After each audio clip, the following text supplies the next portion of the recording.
Bonjour les amis. Donc comme je vous avais proposé dans la dernière fois, je voudrais faire une vidéo sur les vagues de vie. Les vagues de vie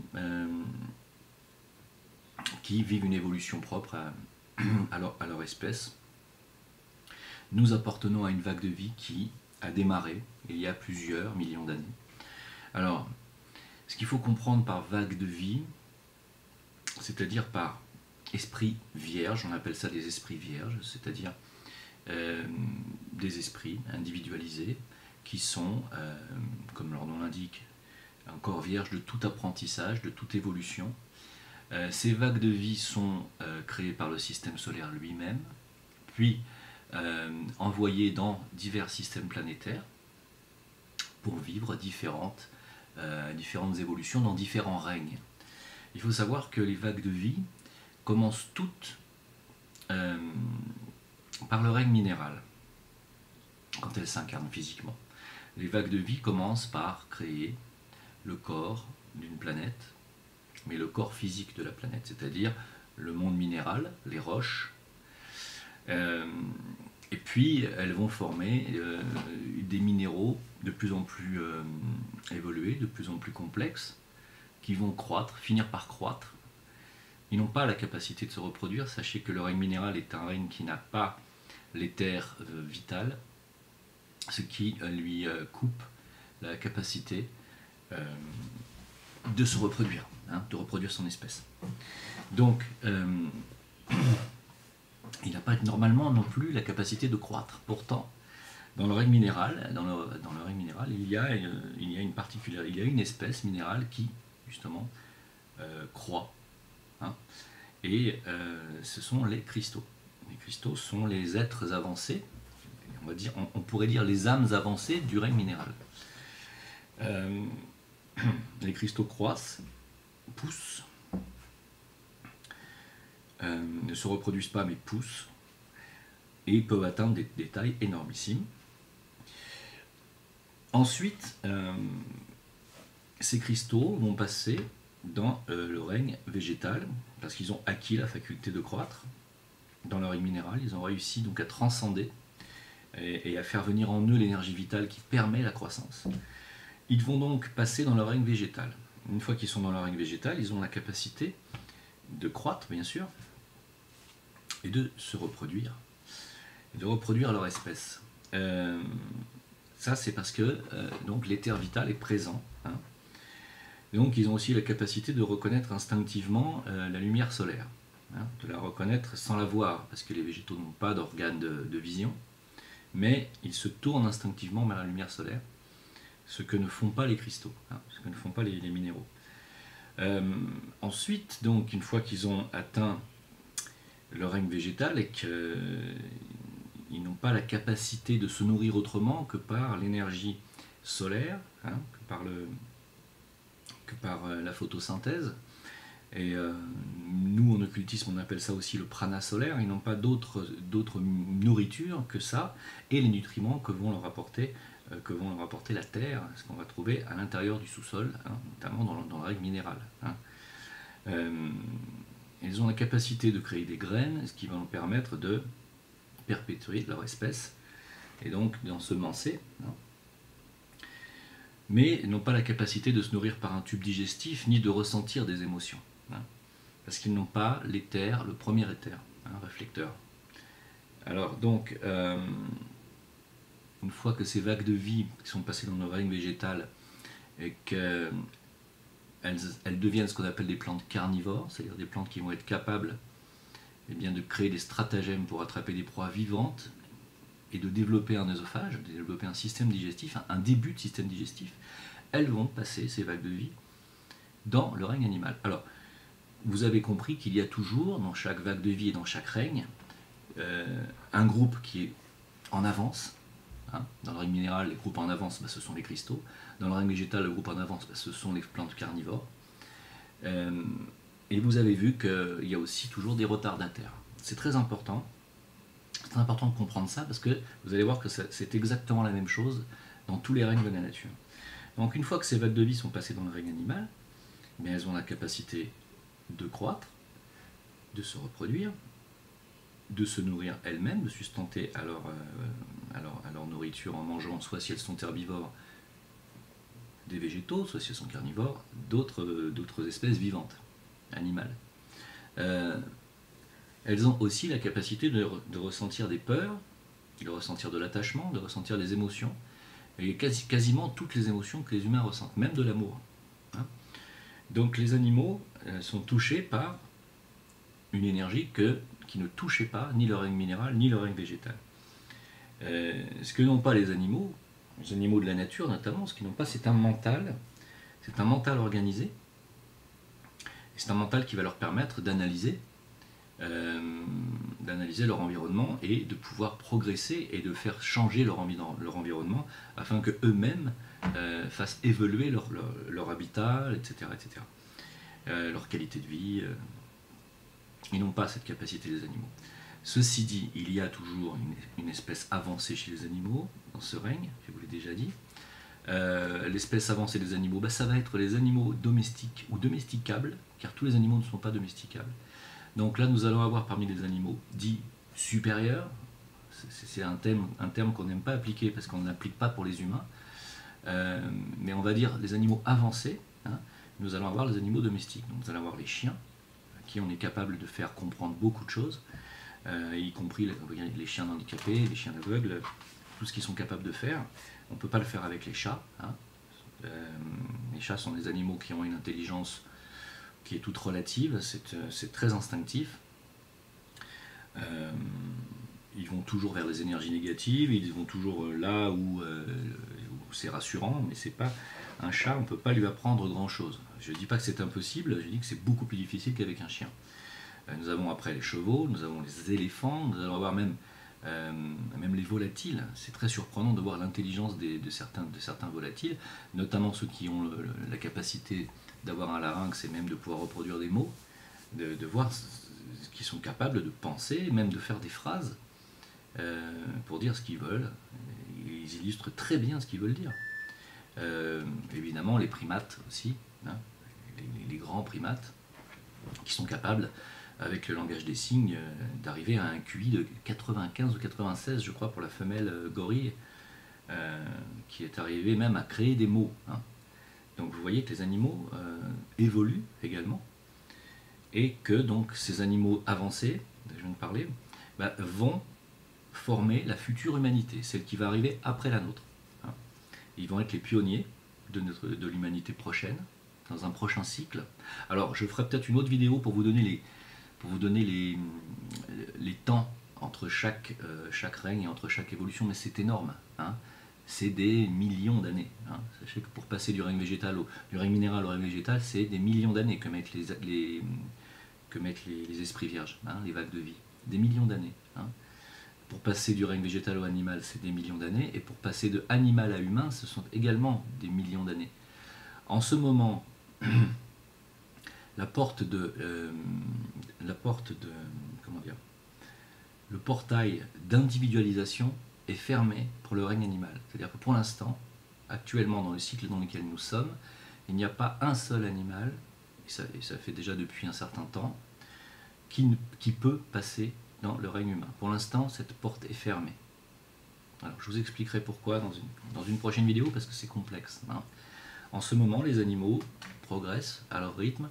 Ils progressent plus vite au contact de l'homme, puisque, étant donné qu'il leur manque la dimension mentale et la dimension surtout intellectuelle, c'est-à-dire un mental organisé, un mental rationnel, ils n'ont pas cette dimension, un mental analytique, donc au contact de l'humain, ils vont apprendre. Hein. Les plantes aussi apprennent à notre contact, hein. Elles apprennent à recevoir des émotions aussi. Hein. Les plantes ne sont pas capables de comprendre les émotions, ni d'en développer, mais ça commence à germer, si vous voulez. Hein.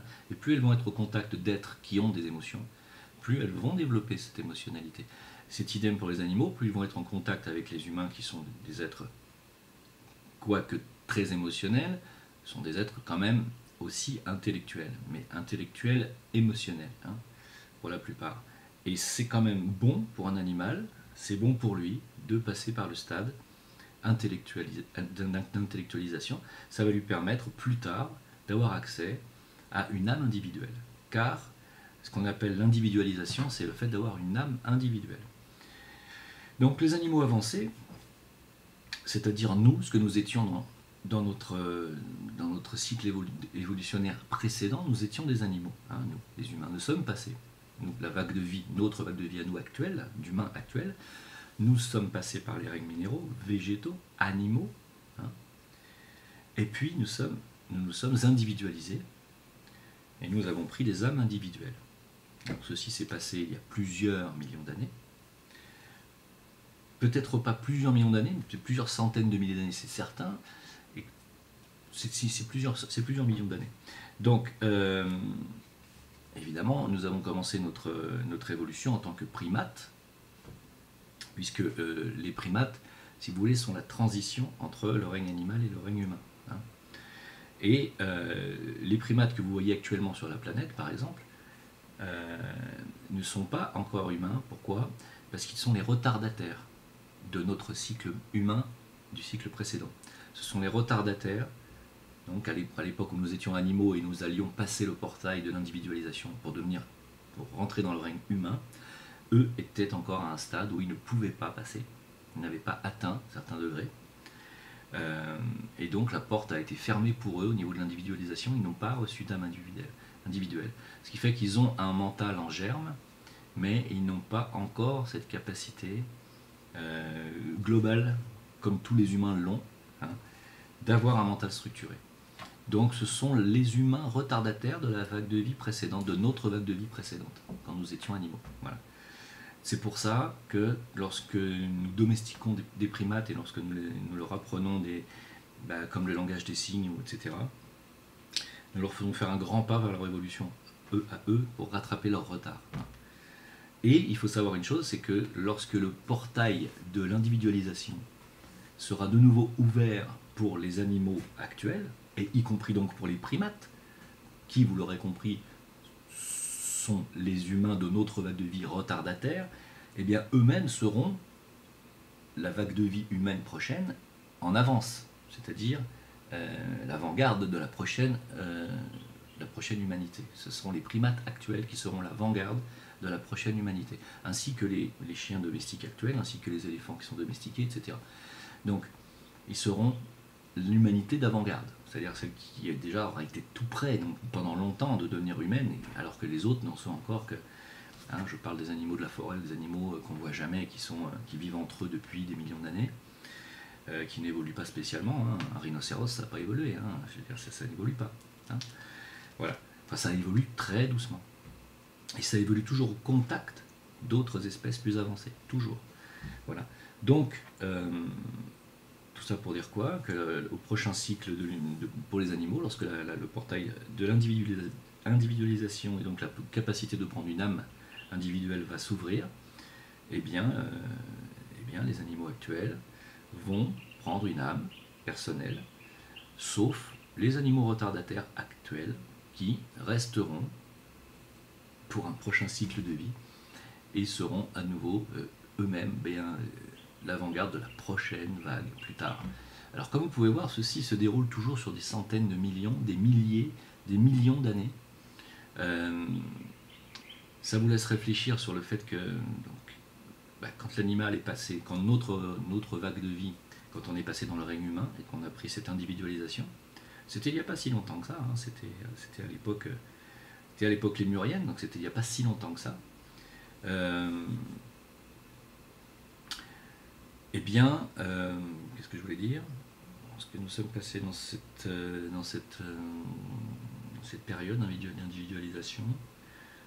Voilà, donc nous avons poursuivi notre évolution lentement, très lentement, et puis les 70 derniers milliers d'années, il y a eu une évolution qui s'est faite d'un coup pour nous. On va dire d'un coup, parce que 70 000 ans sur le plan évolutif ou évolutionnaire des espèces, c'est très rapide. Enfin, je vous parle de centaines de milliers, voire de millions d'années pour notre évolution d'un règne à l'autre.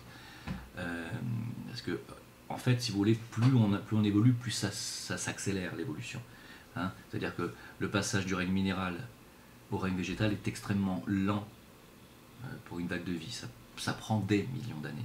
Le passage du règne végétal au règne animal est également lent. Il est moins lent que le premier, mais il est lent aussi. ça prend aussi des millions d'années. Et du passage animal à l'humain, ça prend des millions d'années, mais encore moins que du végétal à l'animal.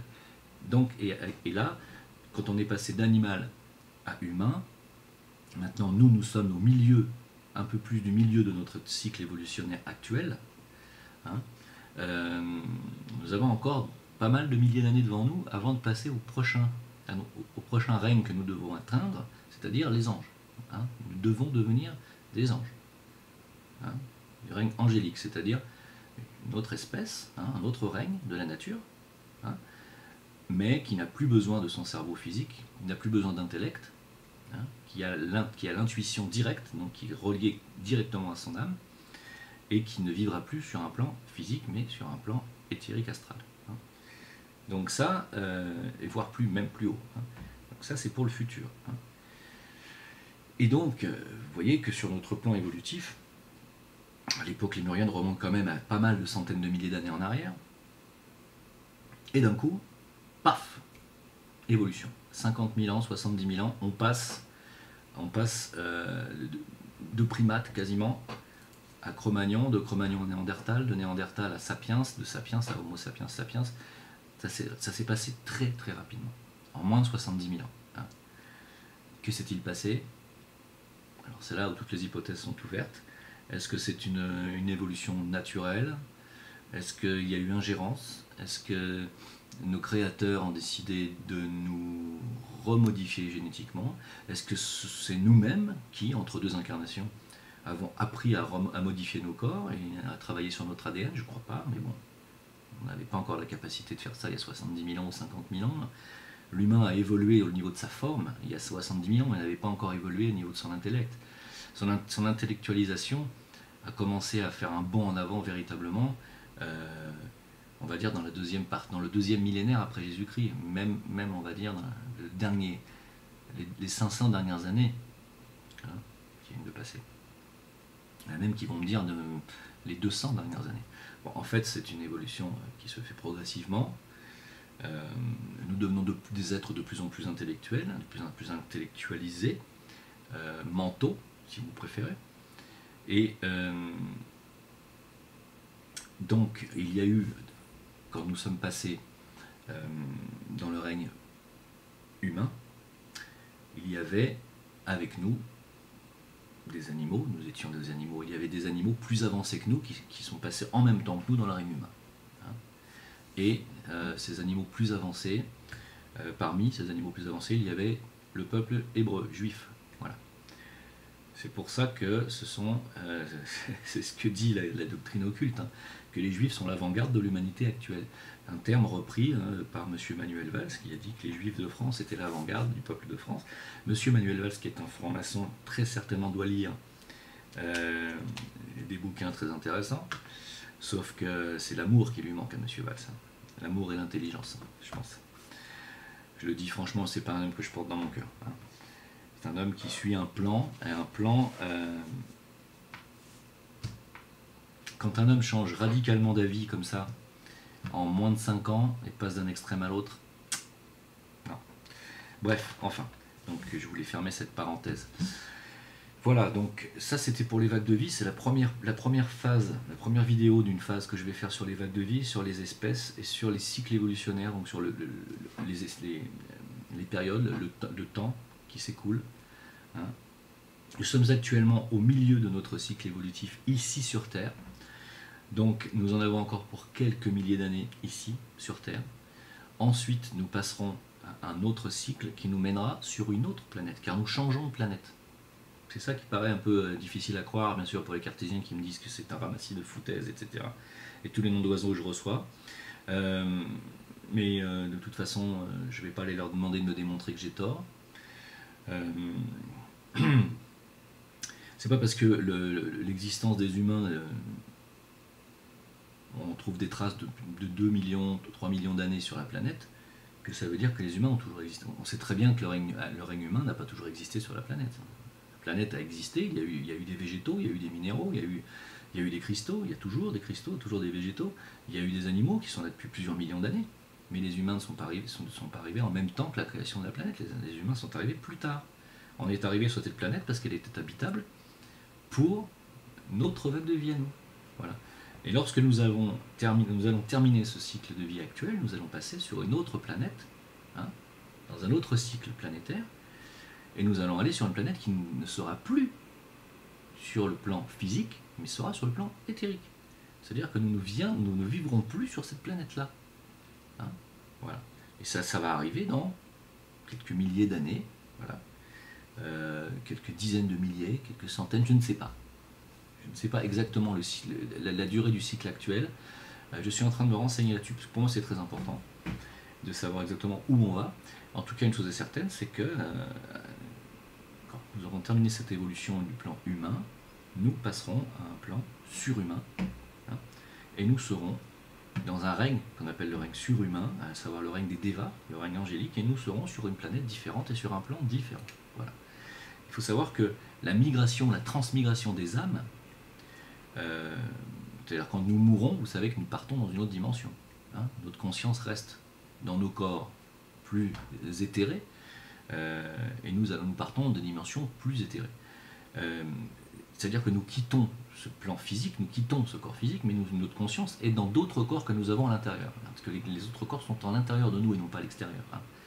Donc nous quittons ce corps physique par le biais du corps vital, puis après nous quittons le corps vital, nous allons dans le corps astral, et ensuite nous pouvons monter dans le corps mental s'il est bien structuré, s'il est bien construit. Et ensuite nous construisons notre corps bouddhique. Donc vous voyez que nous avons plusieurs corps, comme les poupées russes, hein, et que notre conscience peut se balader d'un corps à l'autre s'ils sont construits et suffisamment organisés. S'ils sont construits et organisés. C'est pour ça que, d'où l'intérêt de construire son corps mental et de construire son corps causal, son corps bouddhique, par la méditation, par l'intuition, par tout le travail de connaissance livresque, etc., etc. On construit ces corps comme ça, de cette façon-là. Et donc, lorsque nous mourons, que nous quittons notre corps physique, nous quittons aussi le plan physique. Donc je ne vois pas où serait le problème, puisque nous partons sur les plans astral, mental, voire plus haut. Quel serait le problème pour se réincarner dans une planète qui n'est plus sur le plan physique, mais sur le plan éthérique, ou même sur le plan astral, puisque nous y sommes. Vous voyez ce que je veux dire? C'est-à-dire que nous y sommes si nous sommes sur le plan astral, nous sommes dans notre corps astral. Si nous sommes sur le plan éthérique, nous sommes dans notre corps éthérique. Si nous sommes sur le plan mental, nous sommes dans notre corps mental. C'est élémentaire. Donc si, dans la prochaine vague de vie, nous nous réincarnons sur une planète qui est sur le plan éthérique, ce qui sera le cas, eh bien nous nous réincarnerons par le biais de notre corps éthérique, et ce sera notre corps le plus bas. C'est-à-dire que nous ne pourrons plus avoir de corps physique. Exactement comme c'est actuellement le cas pour les anges, qui ne peuvent pas venir sur notre planète, parce qu'ils ne peuvent pas avoir de corps physique. Si on n'a pas de véhicule qui correspond au plan, nous ne pouvons pas venir nous y incarner. C'est pour ça que, et je terminerai cette vidéo par là, que les êtres avancés, comme les anges, les archanges, ne peuvent pas venir sur cette planète s'incarner physiquement. Je le maintiens, c'est une impossibilité. Donc, parce qu'ils ne peuvent pas construire de corps, ils ne peuvent pas, ils sont dans cette incapacité-là. Vous allez me dire, mais ils peuvent tout, puisqu'ils sont... Non, ils ne sont pas tout puissants, ils ne peuvent pas. Est-ce que vous avez la capacité, puisque vous êtes sur le plan physique, comme moi, est-ce qu'on a la capacité de construire un corps pour aller au fond de l'eau? Je parle d'un corps dans lequel on respirerait... Non, si, on va construire un scaphandre, donc c'est un corps artificiel. Je parle d'un corps naturel. Est-ce qu'on a la capacité de rentrer dans un autre corps encore plus gros, hein, dans lequel on pourrait respirer l'eau comme les poissons, on pourrait prendre les nutriments de la mer, etc. Est-ce qu'on a cette capacité-là d'avoir un corps de poisson? Non. Eh bien, pour les archanges, les anges, c'est la même chose. Ils n'ont pas la capacité de se construire un corps physique. Donc c'est pour ça qu'ils comptent sur nous. Pour ça que même parfois, ils nous adombrent, c'est-à-dire qu'ils nous possèdent, si vous voulez, par le système des avatars, c'est-à-dire qu'ils rentrent en nous, hein, par le biais c'est notre corps astral ou vital qui va se pousser pour laisser rentrer le leur, et à ce moment-là, ils vont pouvoir nous parler à travers nous. Hein. Mais ce n'est pas nous qui parlons, ce sont eux, dans ces cas-là. Hein, pour les grands médiums qui ont cette capacité de retirer leur corps éthérique et astral et de laisser passer des entités pour parler à travers eux. Pour avoir ces capacités médiumniques, il faut déjà être un initié de haut degré. Hein, donc vous ne pouvez pas, comme ça, vous faire adombrer par une entité supérieure si vous n'êtes pas déjà un initié déjà de haut niveau. Vous ne pouvez pas. Hein, sinon, ça veut dire que vous avez été possédé mais par une entité du bas astral et des bas plans éthériques. Hein. Et là, ça ne s'appelle plus un adombrement, mais ça s'appelle une possession. Hein. Voilà, donc je voulais faire cette parenthèse pour dire que, eh bien, puisqu'on parle aujourd'hui du retour du Messie, vous savez que les Juifs crient haut et fort que le Mashiach, c'est-à-dire leur Messie, va arriver, et donc va venir chambouler toute la planète, etc. Oui, eh bien écoutez, votre Mashiach, vous m'excuserez, mais on va voir, on verra. On verra. Pour moi, le Messie ne peut pas s'incarner physiquement, c'est-à-dire le Christ ne peut pas s'incarner physiquement. Voilà, c'est pas possible. Voilà. Il est obligé de prendre un initié comme il a fait la dernière fois avec Jésus. Jésus, qui était un initié de 3e niveau, a reçu en lui le Christ, l'archange. Le Christ est un archange, hein, c'est-à-dire il est encore au-dessus des anges. Il appartient à une vague de vie qui est précédente à celle des anges actuels. Et il est l'archange le plus élevé de son règne, c'est-à-dire il est lui-même à l'avant-garde du règne des archanges. Voilà, on va dire le Christ cosmique. Hein.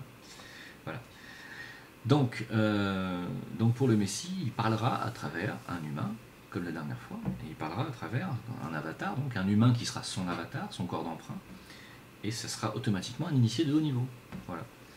Après, quel Messie va parler à travers quel initié, ça, c'est autre chose, on verra. On verra si on arrive à le reconnaître.